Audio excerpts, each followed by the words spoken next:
आपल्याला एक कल्पना असेल किंवा नसेल, ठाणा जिल्हा परिषदेचे अध्यक्ष मिठालाल जैन नावाचे सद्ग्रस्त होते. कोण?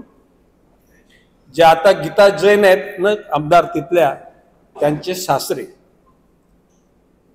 आणि त्याच कालखंडामध्ये खारेगावचे जनार्दनजी गौरी हे तालुका पंचायतीचे सभापती होते.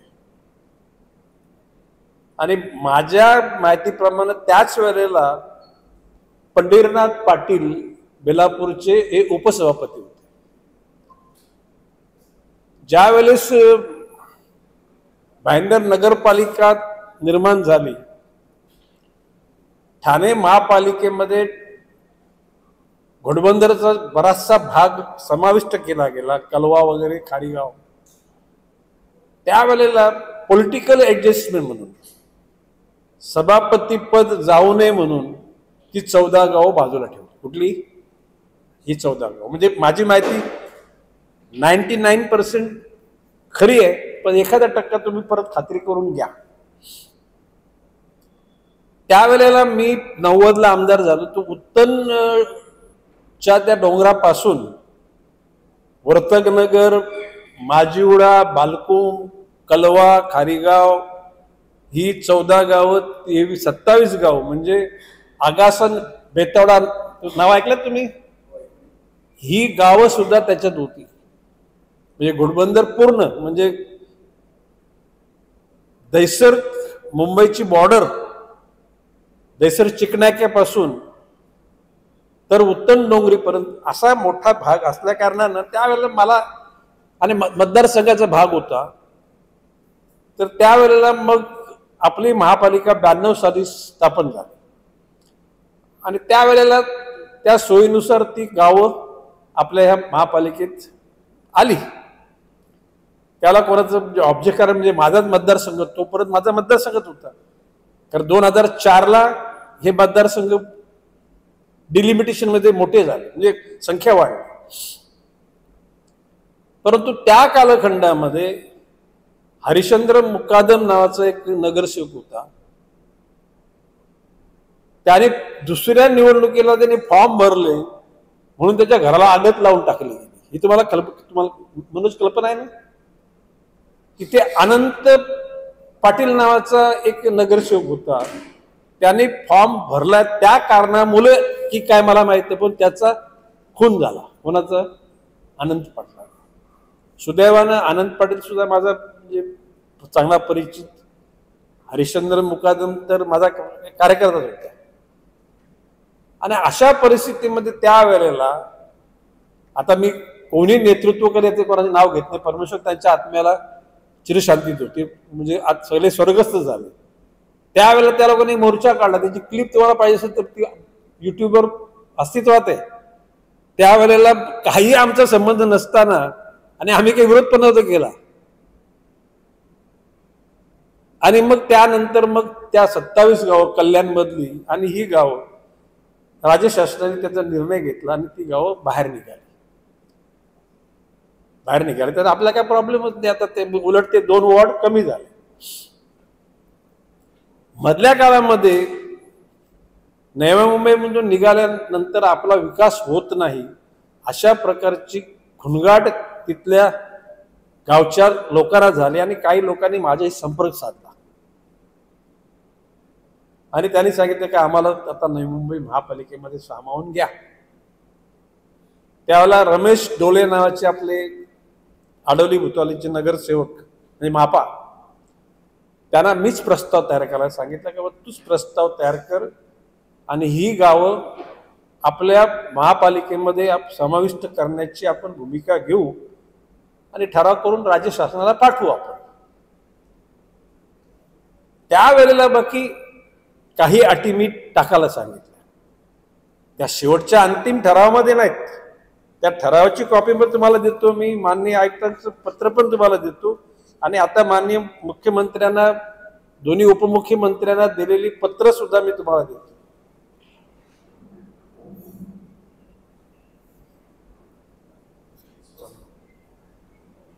अशा परिस्थितीमध्ये तो ठराव पास झाला आणि तो ठराव राज्य शासनाकडे प्रलंबित राहिला. या लोकसभेच्या निवडणुकीच्या तोंडावर मंत्रालयामध्ये एक बैठक बोलवली गेली. त्यामध्ये जिल्हाधिकारी ठाणे,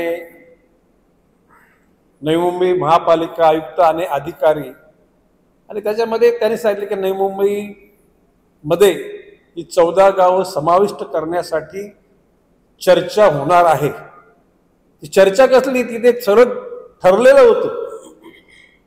नवी मुंबई महानगरपालिकेमध्ये 14 गावं समाविष्ट केली. ओके. आता मी विनम्रपणे सांगतो, एकनाथजी शिंदे नाही म्हटले तरी आम्ही एकेकाळचे सहकारी होतो. ते आज सुदैवाने त्यांचे मुख्यमंत्री झालेत, आनंदाची गोष्ट आहे. आणि त्यांचा मुलगा तिथून कल्याण लोकसभा मतदारसंघामधून उमेदवारी करणार होता निश्चितपणे. त्यावेळेला मला ती गोष्ट खटकली होती की ज्या पद्धतीने तो निर्णय घेतला, इट वॉज नॉट प्रॉपर. दादे म्हणतात एकनाथ शिंदे आपले सहकारीच आहेत, त्यांच्या मुलाच्या उमेदवारीच्या अनुषंगानं त्यांनी हा निर्णय घेतला, आपण गप्प बसूया. आणि आम्ही उद्गार नाही काढला. तुमच्याकडे कोणाशी चर्चा केली मी कोणाशी? दादे म्हटलं ही निवडणुका होऊन जातील. त्याच्यानंतर आत्ता एक 8 दिवसापूर्वी माझ्याकडे एक असं एक सर्क्युलर आलं जे माननीय आयुक्तांनी काढलेलं की प्रभाग समिती की 14 गावाची, त्या 14 गावामध्ये याची नेमणूक त्याची नेमणूक. आणि हे दिल्यानंतर माननीय आयुक्त महोदयांना मी सांगितलं की मला तुमच्याशी खाजगी बोलायचं. आणि मी एकटा नाही तर माझे सर्व सहकारी, आता तुम्हाला त्याचे नाव पण सांगतो. मी स्वतः संजू नाईक, संदीप नाईक, सागर नाईक, जयवंत सुतार, सुधाकर सोनावणे, डॉक्टर जियाजी नाथ, रवींद्र इथापे, नेत्रा शिर्के, सूरज पाटील तिकडून, आमची शुभांगी पाटील, इथे अनंत सुतार, नवीन गवते, अशा सर्व स्वरूपाच्या लोकांना आम्ही सांगितलं सिडको रेस्ट हाऊसला आपण आयुक्तांशी भेटायचं आपल्याला. कारण आम्हाला ही चर्चा बाहेर येऊ द्यायची नव्हती. दुर्दैवाने त्या दिवशी सिडकोच्या अधिकाऱ्यांची तिथं बैठक होती. कुठे? सिडको रेस्ट हाऊसला. म्हणून आयुक्तांचा मला निरोप आला की आपण ही बैठक माझ्या दालनात घेऊन, म्हणजे महापालिकेत घेऊया आपण. हे एरवी आम्ही ज्याला जातो महापालिका आयुक्तांना भेटायला त्याला आपल्याला पण कळवतो आणि मग कोणते 1-2 कॅमेरे वगैरे असतात. पण त्या दिवशी त्या ठिकाणी कोणी नव्हता. माननीय आयुक्तांना मी या गोष्टीची बाब चालले, प्रश्न असे म्हटलं की तुम्ही जे पत्रक काढले ना, हे पत्रक तुमच्या टेबलवर ठेवायचं. या टेबलचा इफेक्ट तिथे होता कामा नये. ही गणेश नाईक विनम्रपणे बोलतो. व्हेरी डिसेंटली अँड सायलेंटली सांगतो. तर त्यांचं म्हणणं आहे की पुढे माननीय मुख्यमंत्र्यांनी मला सांगितलं की ही गावं त्याच्यात समाविष्ट केली, तुम्ही अजून तिथं कामाची सुरुवात नाही काय का केली. म्हटलं नो प्रॉब्लेम, तुम्ही माननीय मुख्यमंत्री महोदयांना मी आज तुमच्याशी बोलतोय ही गोष्ट कळवा. गणेश नाईकांचा या गोष्टीला विरोध आहे आणि तो विरोध का आहे त्याची कारण आता तुम्हाला मी सांगतो. त्या महासभेमध्ये चर्चा झाली, म्हणजे विरोधी पक्ष नेते विविध सदस्यांनी आपली मतं मांडली. त्याच्यातले हायलाइट्स तुम्हाला सांगतो. त्या परिसर, म्हणजे तो परिसर किती मोठा आहे, आपली ही नवी मुंबई महापालिकेचं जे क्षेत्रफळ आहे त्याच्या अर्ध क्षेत्रफळ तिथे आहे. म्हणजे नियोजित ज्या वेळेला आताच्या यूडी CPR प्रमाणे जर का लोकसंख्या वाढली, तिची लोकसंख्या होणार आहे 40 लाख. किती? 40 लाख. पण नॉर्मल्सी मध्ये जरी झाली तरी त्याची लोकसंख्या होणार आहे 20 लाख. पहिली गोष्ट म्हणजे आता त्या परिसराचा मी आमदार राहिलो 90 ते 2004 पर्यंत. तिथलं पाणी इतकं शुद्ध विहिरीनं होतं. जशी कोर्ल्याची ती मिठी नदी वगैरे साफसफाई करण्याचा जरा प्रोग्राम मुंबई महापालिकेने घेतला, तिथले कुर्ल्याचे सगळे भंगारवाले ऑइलवाले हे सगळेजण त्या ठिकाणी त्यांनी जागा घेतल्या. जागा घेताना खाजगी जागा घेतल्याच, पण सरकारी जागांवर त्यांनी त्याला पूर्ण कब्जा केला. आणि म्हणून त्या महानगरपालिकेच्या ठरावामध्ये अट होती की जेव्हा या परिसरातली अतिक्रमणं दूर होतील, अट नंबर 1, अतिक्रमणं पूर्ण काढली पाहिजेत. अट नंबर 2, या शहराशी त्या शहराचं भौगोलिक कनेक्टिव्हिटी नाही. खरं म्हणजे ही ठाणे पंचायत समितीची 14 गावं, ह्या 14 गावांची बॉर्डर ठाणे महानगरपालिकेच्या बॉर्डरला लागून आहे. म्हणजे तत्वतः नॅचरली ही गावं ठाणे महापालिकेला समाविष्ट व्हायला पाहिजेत. हे तुम्ही बोलतो ना, तुम्ही नकाशा पण तुम्हाला फार तर दाखवतो तुम्हाला. असो, पण त्यावेळेला दुसरी अट अशी होती की आडोली भुतावली मधून एक टनेल काढायचा, कुठे, पलीकडच्या जागेला, आणि या शहराची त्याची भौगोलिक कनेक्टिव्हिटी तयार करायची. आता जर का त्या ठिकाणी अशी स्थिती राहिली तर तिथल्या लोकांना ठाणे महानगरपालिकेच्या काही वॉर्ड क्रॉस करून नवी मुंबईत यायला लागणार. पलीकडून दक्षिणेकडून यायचं झालं तर पनवेल महानगरपालिकेचे काही वॉर्ड क्रॉस करून येणार. म्हणजे भौगोलिक दृष्ट्या या नवी मुंबईच्या जागेशी त्याची सलगता नाही. आता हे 2 बाबी झाल्यानंतर आता भविष्य काळात जर का त्या ठिकाणी कमीत कमी 20 लाख वस्ती वाढणार आहे, तर 20 लाख वस्तीला पाण्याच्या प्रयोजनाची तरतूद काही केलेली नाही. आणि एकदा तुम्ही एखाद्या शहरात समाविष्ट केल्यानंतर त्या लोकांचा अधिकार सगळ्या फॅसिलिटी मागण्याचा राहतो. तिथला घनकचऱ्यात कुठे त्याची व्यवस्था करणार आहात. आणि सगळ्याच बाब अशी की त्यावेळेला आपण ज्याला ठराव केला त्याला अंदाजे आपण 500 कोटी रुपये आपण साधारण आपल्याला शासनाने द्यावेत अशा प्रकारचं नमूद केलं होतं. परंतु आपले अभिजित बांगर यांनी ज्या वेळेला राज्य शासनाला प्रस्ताव पाठवला त्यावेळेला 6100 कोटी रुपये तिथला पूर्ण विकास करण्याकरता, आणि आज जी एक्झिस्टिंग गाव आहेत त्या गावांना सगळ्या सोयी देण्याकरता 700 कोटी रुपये अशी रक्कम त्यांनी राज्य शासनाकडे मागितली. आता अशा परिस्थितीमध्ये due respect to the chief minister, माननीय मुख्यमंत्र्याचा सन्मान ठेवताना आम्ही आमच्या शहरावर होणारा अन्याय आम्ही बोलायचा नाही.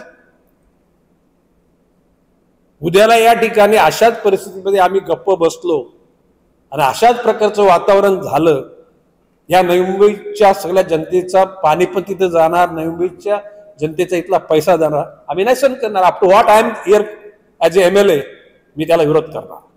ओके, करिता राज्य शासनानं तिथलं अतिक्रमण पहिल्यांदा काढावं. हे हायलाइट्स काय बोलतो मी, अतिक्रमण पूर्ण काढावं, हा बोगदा तयार करून पूर्ण त्याची कनेक्टिव्हिटी तयार करावी. आणि माझं असं मी ऐकताना बोललो की माननीय मुख्यमंत्री मोदयांना सांगा की सिडकोला किंवा हडकोला किंवा नडकोला तुम्ही जबाबदारी द्या, तिथला विकास घडवा. कुठला, हे सगळं घडल्यानंतर बाकी मग नवी मुंबई महापालिकेला तुम्ही जॉईन करा.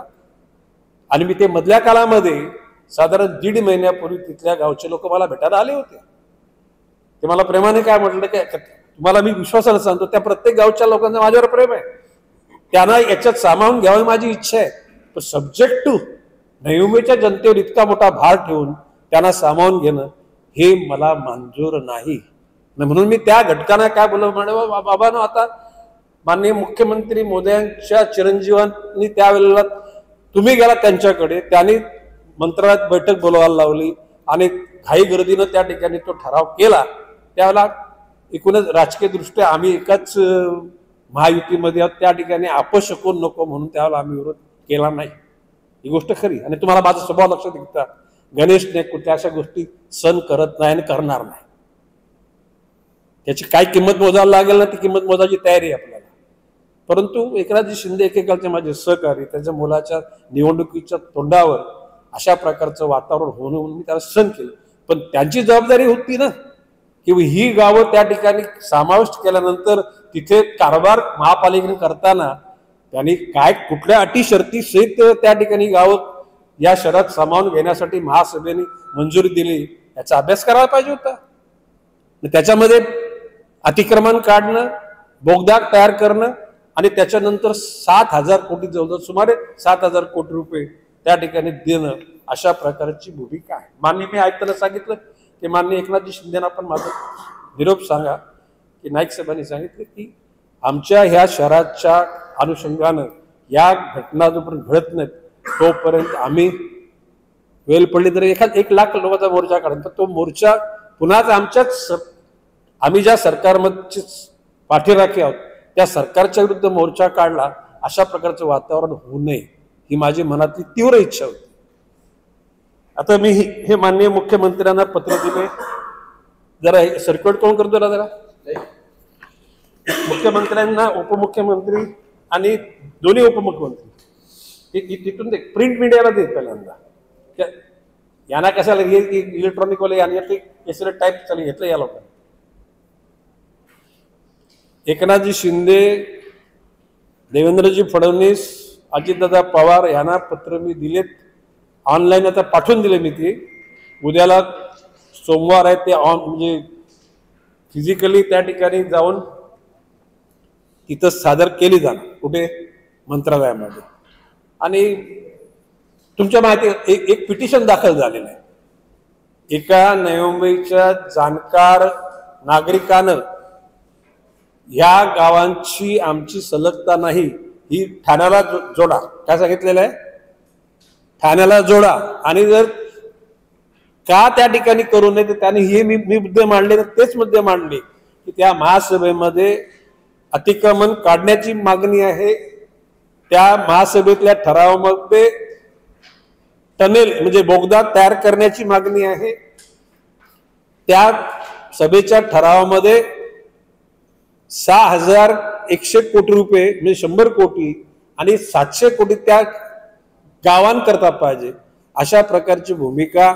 आणि मी आयुक्ताला सांगितलेलं आहे की तुम्ही in larger interest of the public तुम्ही ह्या पिटिशनरला तुम्ही पाठिंबा द्या.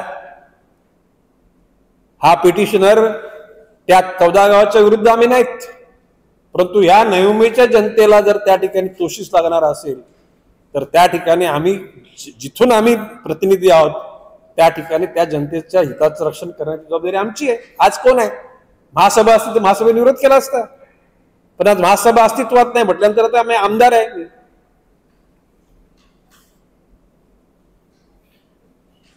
जयेश तुला मिळाली कॉपी? त्याच्यामध्ये एक ते बांगर साहेबांनी दिले खाली कांबळे खाली बांगर साहेबांनी पत्र दिलं होतं बघ 6,100 प्लस 700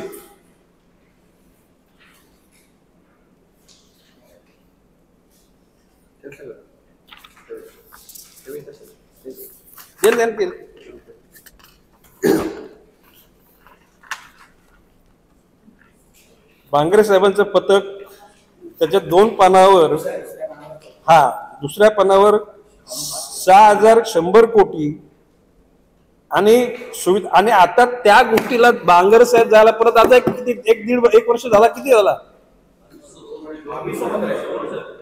म्हणजे या 2 वर्षामध्ये परत आणखी वाढ झालेली असेल. विरोध ऑन द कॉन्ट्री ज्या रमेश डोलेला मीच त्या ठिकाणी प्रस्ताव मांडायला सांगितला, सुधाकरजी सोनावणेंना मीच तो प्रस्ताव महासभेत मंजूर घ्यायला सूचना दिल्या. आम्ही त्या गावाच्या विरोधात नाही, परंतु त्या अटी शर्ती सहित ती गावं यावीत. उद्याला जर त्या ठिकाणी इतक्या प्रकारचं जर लोड ही महापालिका संपुष्टात द्या. आणि तुमच्या माहिती का सांगतो, स्पिल ओव्हर कितीचा आहे, 6,000 कोटीचा आहे. कितीचा या आज तुम्हाला खबर, आज सांगतो तुम्हाला मी. महासभा अस्तित्वात नसल्यानंतर घेतलेल्या निर्णयाच्या मुळे 6,000 कोटीचा स्पिल ओव्हर आहे. म्हणजे ही एक 6,000 कोटीची पूर्ती होईल त्याच्यानंतर ही महासभा येणाऱ्या त्या महासभेत जे नगरसेवक ठराव करतील ना, त्यांनी केलेल्या ठरावाच्या अनुषंगानं काम करायचं असेल तर ते 6,000 कोटी रुपये रिपेमेंट केल्यानंतर होणार आहेत. म्हणजे पहिल्या महासभेमध्ये कोणी नगरसेवक जाऊच नाही असं माझं म्हणणं आहे. म्हणजे विनोदाचा भाग सांगतो मी, काय बोलतो, हा एवढी पण आता तुम्ही सगळी राईट टू इन्फॉर्मेशन सगळी माहिती मागणार आहे की ज्या दिवशी महासभेची एकूण कालखंड संपला त्या दिवशी महापालिकेच्या खात्यावर फिक्स्ड डिपॉझिट किती होते, येणं किती होतं, अभय योजना दिल्या गेल्या जीएसटीच्या वगैरे घरांच्या, त्याच्यातून पैसे कसे आले, आणि तुम्ही टेंडर काढली तर कुठल्या कुठल्या वर्षामध्ये त्याचा बिल देणं तुम्हाला क्रमप्राप्त आहे, ही सगळी अख्खी माहिती मागणार आहे. जरा आता ऐकताना तुम्ही ही सगळी तयारी करून घ्या. आणि किती या शहराला लुटलंय ना ह्याचा पण एकदा लेखाजोखा घ्यायला लागेल. लुटलंय 100% मी बोलतो. काय बोलतो मी, या शहराला ह्या मधल्या काळामध्ये लुटलं किंवा या शहराच्या असलेल्या फंडाचा चुकीचा वापर केला गेला ही 100% गोष्ट आहे. ज्या ठिकाणी एखाद्या वॉर्डमध्ये 10 लाखाचं काम नाही, एखाद्या एका वॉर्डमध्ये 50 लाखाचं काम झाली. कोणासाठी झाली ही कामं, कोणाच्या आदेशाने झाली कामं. आता ह्या बाबतीमध्ये आपल्याला काय प्रश्न विचारायचे विचारा. मला वाटतं मी सगळी बाजू सगळी सांगितलेली, म्हणजे ही 14 गावं कशी राहिली, 14 गावच्या लोकांनी परत ते कसे गेले, परत कशी ते आणण्यासाठी हा प्रस्ताव झाला, आणि ह्या अटी शर्ती सहित या गोष्टी घ्यायचं ठरलेलं आहे. माननीय मुख्यमंत्र्यांनी दिलेल्या आदेशाचं अवमूल्यन व्हावं ही आमची इच्छा नाहीये, परंतु नवी मुंबईच्या जनतेच्या सगळ्या हिताकरता महासभेने जो निर्णय घेतलेला त्या महासभेने टाकलेल्या अटी शर्तीची पूर्तता व्हायला पाहिजे. अदरवाईज ही गावं महासभा अस्तित्वात आल्यानंतर पुन्हा एकदा महासभेमध्ये परिस्थिती ठेवा, ती महासभा निर्णय घेईल ना. जर का या ठिकाणी महासभा असती तर ह्या महासभेमध्ये प्रत्येकाने चौतालून त्या ठिकाणी उठले असे बोलले असते, बोलणार. आणि मी सांगतो आम्ही बोलायला लावणार. त्या 14 गावच्या लोकांना आमच्यात सामावून घेण्याचा आमचा विरोध नाही, परंतु ह्या अटी शर्ती सहित काय गरज नाही. कोर्ट कचेऱ्या करू, सुप्रीम कोर्टापर्यंत लढाई करू, लक्षात, आणि रस्त्यावर पण येऊ, ही माझी भूमिका आहे. आता पॉलिटिकली बोलायचं झालं मी तर म्हणजे तुम्ही आता समजून जा, उद्याला हीच जर बाब महाविकास आघाडीच्या कुठल्या नेतृत्वानं त्या ठिकाणी निदर्शन आणि या अनुषंगाने सांगितलं की हे महायुतीचं सरकार ह्या नवी मुंबईच्या जनतेला, तर आमचं राजकारण अडचणीत येईल. मनोज कमलाकर, आमचं राजकारण अडचणीत येईल. आम्ही काय तोंड देणार. आता आम्ही बोलू शकतो, आम्ही विरोध केला, आणि मी सांगतो हा विरोध हायकोर्टात सुप्रीम कोर्टात पण करणार.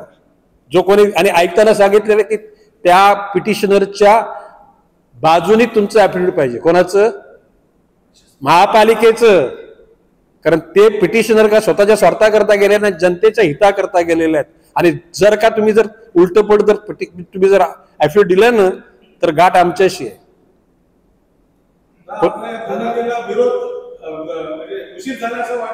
कसला उशीर नाही. मी मगाशी काय बोललो मी, त्या वेळेला जी गावं समाविष्ट केली त्यावेळेला आम्ही विरोध एका नैतिकतेतून नाही केला. काय बघा, एकनाथजी शिंदेचा पोरगा तिथून उभा राहतोय. कल्याण मतदारसंघाचा लोकसभेचा एक भाग कल्याण ग्रामीण मतदारसंघ, त्या ग्रामीण मतदारसंघातली 14 गावं. त्यावेळेला आम्हाला काय वाटलं की आता निवडणुका झाल्या, आता काय संपलं, ऐकलं हे चालेल पुढे. असं एकाकी ज्याला फतवे निघाल की ते हाय करते, अन्न जरा त्या आयुक्तांनी नेमणुका केलेल्या लोकांची यादी अन्न जरा.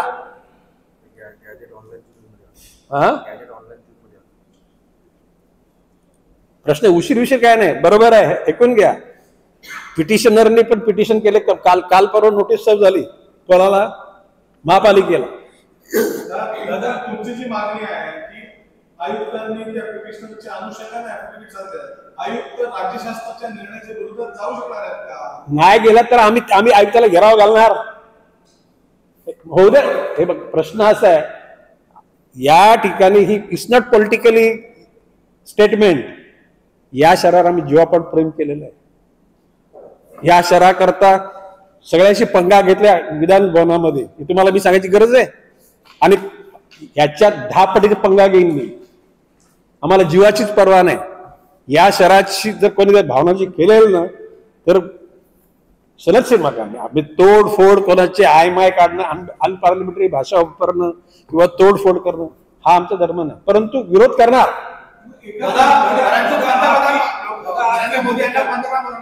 हा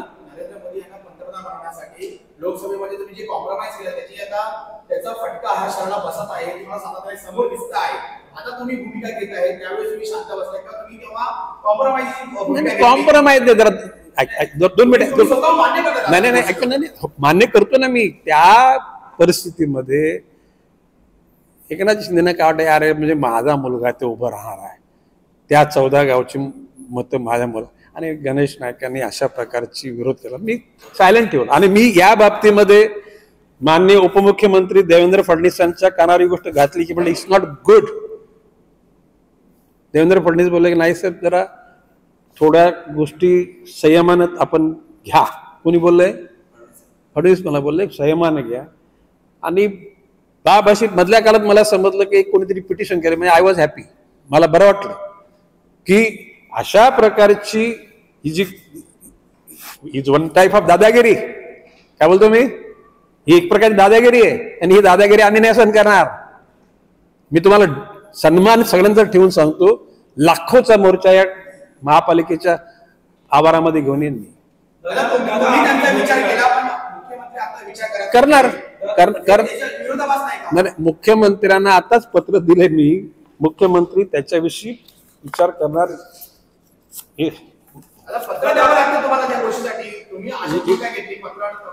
त्यांच्या मुलासाठी एकदम सकारात्मक भूमिका घेतली.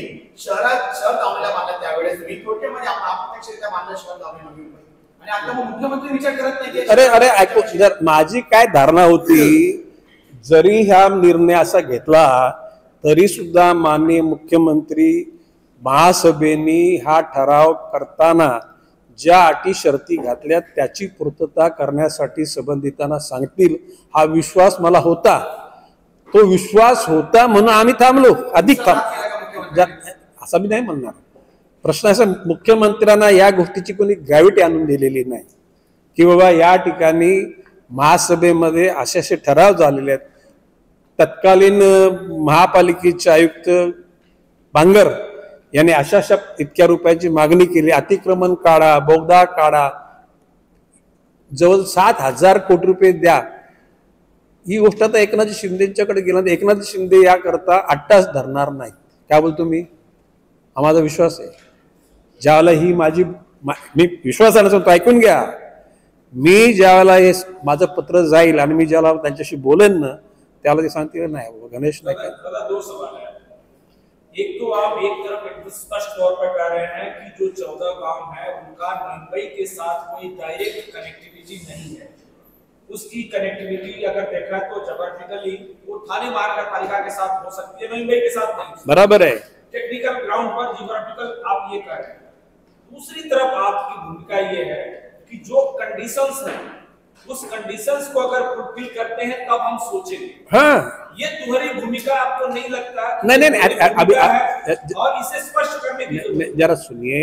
बात ऐसी है कि वो 14 गांव के लोगों का गणेश नाईक के प्रति बहुत गाढ़ा विश्वास है, पक्का. चाहे तो मैं एक एक गांव के 2-2 लोगों को बुलाता हूं, लेकिन मैंने क्या बोला कि भाई हमारे जनता के नुकसान के कॉस्ट पे हम लोग तुम्हारे ये लाडपाट नहीं करेंगे. मेरे पास आए थे वो लोग. मैंने बोला जाओ, अभी इलेक्शन हो गए, माननीय श्रीकांत जी शिंदे जी से आप बोलो कि हम नाइक साहब के पास गए थे. वो लोग क्या कहने को आए थे कि हमारे गांव के बहुत सारे झाड़ू वाले निकाले, इनको लेने को बोलो. मैं ये अभी नहीं होगा. आप जाओ श्रीकांत जी शिंदे जी के पास और बोलो उनको कि भाई ये जो अतिक्रमण है वो निकालो, ये बोगदे का मतलब टनल का टेंडर निकालो, और वो जो 6-7 हजार देने की जो है ना प्रस्ताव, इसका भी बंदोबस्त करो। ये पूरा होता है तो हम ले लेंगे। सुनिए, अभी इस स्थिति में तो आपका कहना सही है, ये तो थाने महापालिका में जाने चाहिए गांव, क्योंकि वो गांव के लोगों की जमीन थाने महापालिका के इलाके में है, और थाने महापालिका में जो गांव है उनकी जमीन इस 14 गांव इलाके में है, तो ये उनकी कनेक्टिविटी है। हालांकि मैंने आपको बोला कि भाई जनार्दन जी गौरी जब पंचायत समिति के सभापति थे, वो सभापति पद न जाने के लिए 14 गांव जीवंत रखे थे। ये हिस्ट्री है, मैं बोल रहा हूं ना, आप चेक करो। तो अभी बात ऐसी कि ये पत्र में लिखने के बाद में मेरा सवाल स्पष्ट मैं फिर से दोबारा कर देता हूं। मैं ये कह रहा हूं कि आपकी भूमिका दोहरी क्यों दिख रही है? दोहरी नहीं, एक सिंगल ही टनल जब तक नहीं होता तब तक नहीं होगा। जिस तरह से आप मुंबई के सदैव विकास के लिए, यहाँ के लोगों के लिए जिस तरह से आप संघर्ष करते रहे, आपने अपने विजन के हिसाब से मुंबई को संवारा सजाया। अब ये विजन और ये जो मॉडल है, वो मॉडल इस तरह से सरकार के फैसले से या श्रीकांत शिंदे के फैसले से या किसी और के फैसले से या किसी और के अपने महत्वाकांक्षा के कारण अगर ये बर्बाद हो रहा है, ये विजन, यहाँ का विकास अगर डिस्टर्ब हो रहा है, यहाँ के जो संसाधन वो नुकसान हो रहा है, यहाँ के लोगों पर अतिरिक्त अगर भार पड़ने वाला है, ये शहर पूरा विध्वंस होने वाला है, तो ऐसे में आपकी स्पष्ट बर्बाद नहीं होगा। क्या बोल रहा हूं मैं कॉन्फिडेंस से बोल रहा हूं, मेरा विजन बर्बाद नहीं होगा। एक माननीय एकनाथ जी शिंदे जब ये पत्र पढ़ेंगे ना, तो अपने जो भी उन्होंने जो निर्णय लिया है उनको वो बोलेंगे सिस्टम को कि भाई गणेश नाइक जी ने सही कहा है, अतिक्रमण का बंदोबस्त करो, टनल का टेंडर निकालो। और मैंने तो आयुक्तों को बोला कि ये नई मुंबई महापालिका को पैसा मत दे दो, ये एमएमआरडी या सिडको को प्लानिंग करने को लगाओ, पूरा प्लानिंग होने के बाद में नई मुंबई महापालिका को जोड़ दो, हमें कोई एतराज नहीं। लेकिन इसके पहले कोई प्रयास करेगा ना, कोई अट्टहास करेगा, तो गणेश नाईक रास्ते पे, हे मैं बोल देता हूँ।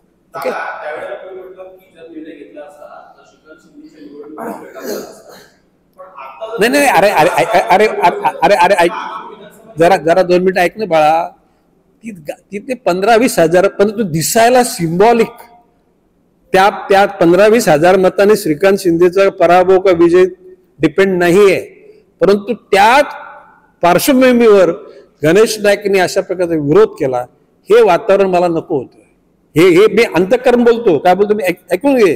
देयर वॉज नो पॉलिटिक्स, मी विनम्रपणे सांगितलं, ऐकला का? आणि मी त्या गावच्या लोकांना पण बोललो होतो की म्हटलं हे जर झाल्यानंतर या सगळ्या गोष्टी तुम्हाला करून घ्या तुम्ही, तिथून नंतरच आमच्याकडे या, तुम्ही आम्हाला सामावून घ्या। तोपर्यंत तुम्हाला आम्ही सामावून घेऊ शकणार नाही आम्ही, कारण प्रश्न असा की ही जर वातावरण हे नवी मुंबईच्या जनतेला सगळं समजलं ना, तर नवी मुंबईची जनता आमच्या सगळ्या लोकांना जुत्याने पूजा करून टाकेल।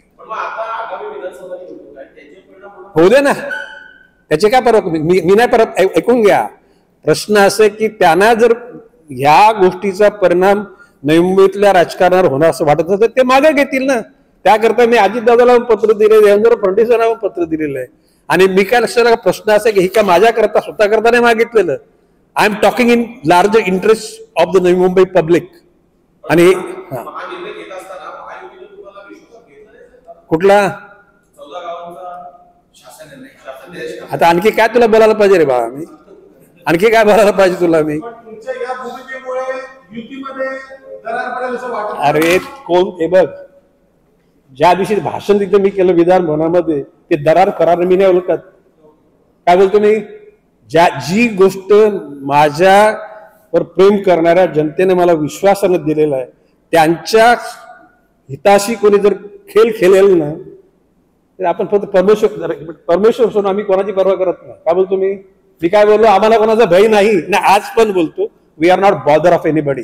पण आता तुमच्या पत्रावरती जर मुख्यमंत्री म्हणाले की ठीक आहे शासन पैसे देईल, लाडकी बहीण योजनेला शासनाकडे पैसे नाहीत आणि शासन म्हणाला नाही, ते आता त्याचा आय एम नॉट कन्सर्न, थोडे कसं तोपर्यंत थांबवा, तोपर्यंत लेट कंटिन्यू विथ द जिल्हा पंचायत समितीची काय ना तुमची कुठली जिल्हा परिषद ठाणे त्यांच्याशी कंटिन्यू ठेवा, ते पूर्ण करा, नंतर मग जॉईन करा. हा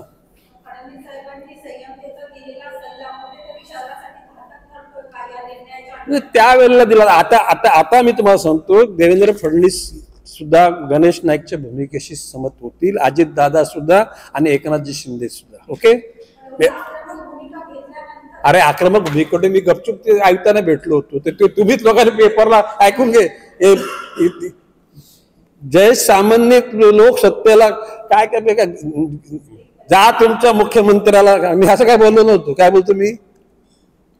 प्लीज तुमचा जो पत्रकार तुमचा कोण आहे ना त्याला सांगा, भाषा मी बोललो ना ते माझ्या नावावर छापा. आय एम नॉट, मी नाही कामाला घाबरत, पण जे नाही बोललो ना त्याला मी मान्य ऐकताना काय बोललो, म्हटलं माननीय एकनाथजी शिंदेना सांगा की गणेश नाईकांचा ह्या गोष्टी करता, ह्या गोष्टी विरोध आहे, तीव्र विरोध आहे. ओके. तर तुमच्या त्या वार्ताहरांनी काय लिहिलं, गणेश नाईक बोलले अशी समजते, जा तुमच्या एकनाथ शिंदेला सांगा. अशी त्या पदाकरता पर्सन फॉरगेट, त्या पदाकरता अशी भाषा नाही आम्ही वापरू शकत. कारण हे आपल्या लोकशाहीतून आपल्या महाराष्ट्र सरकारचा मुख्यमंत्री आहे, त्या मुख्यमंत्र्याच्या बाबतीमध्ये बोलताना मी बोललो माननीय एकनाथजी शिंदेना तुम्ही माझ्या भावना कळवा, आणि हे असं बोलणं का गुन्हा नाहीये. तर ते तुझ्या जर वार्ताहराने जरा फार आती लिहिलं होतं, जरा जरा बघ जरा.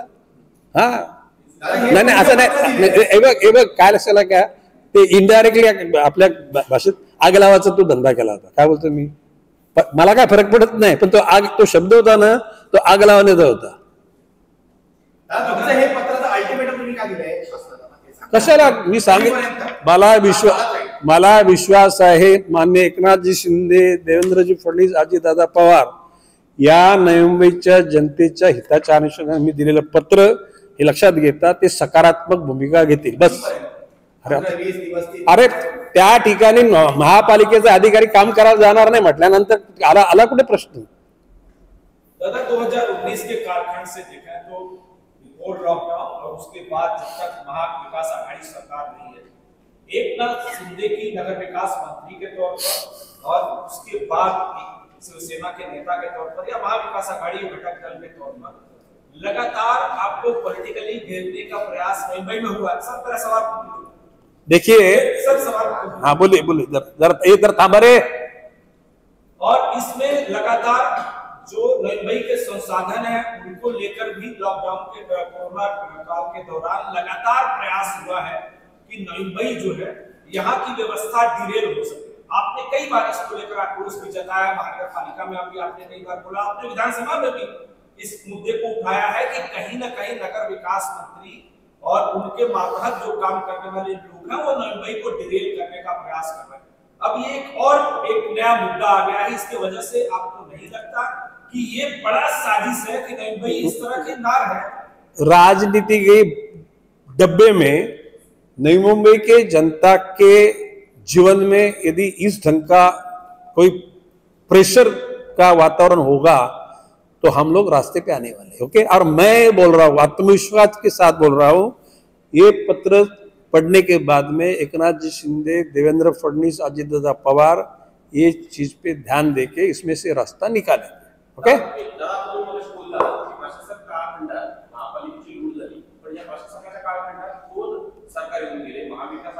दोन्ही वेळेला झाले. दोन्ही वेळेला झाले बोलतो ना मी. अरे मी त्याशिवाय विधान म्हणत काय बोललो मी, सिडको दलाल आहेत, शासनात दलाल आहेत, आणि शासनातल्या सगळ्यांचे हात काय स्वच्छ नाहीत, आणि ते कोण दलाल आहे वेळ पडले तर आय विल प्रूव्ह इट हे बोललो की रेकॉर्डर आले ना ते. मी आता काय गपचूप बोललो, मी बोललो दोन्ही वेळेला भ्रष्टाचार झाले. काय बोलतो मी, दोन्ही वेळेला चुकीचे. आणि हे बघा आम्हाला नाही कोणी थांबू शकत, आमचे हात साफ आहेत. मी तर मागणी केली होती ज्या दिवशी पहिल्या वेळेला संजू नाईक महापौर झाले ना त्यापासून सगळ्या नवीनच्या कारभार चौकशी करा, आमची तयारी आहे त्या गोष्टीला. We are not in fault anywhere. हे चॅलेंज करणारा एकटाच गणेश नाईक आहे.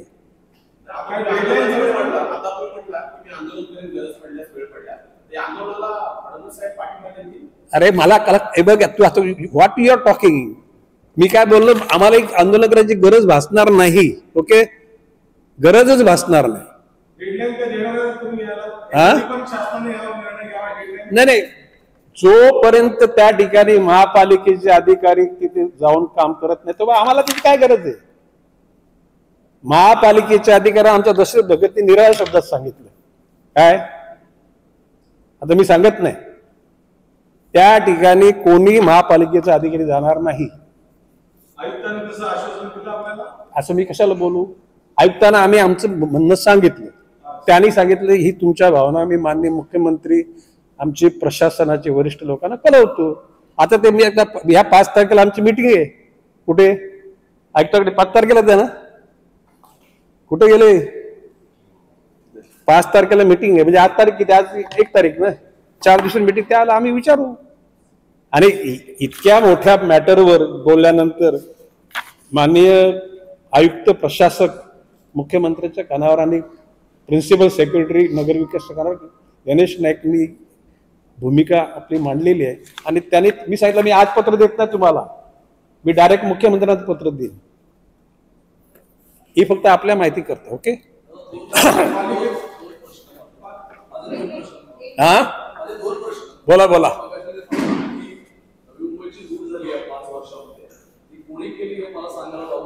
हा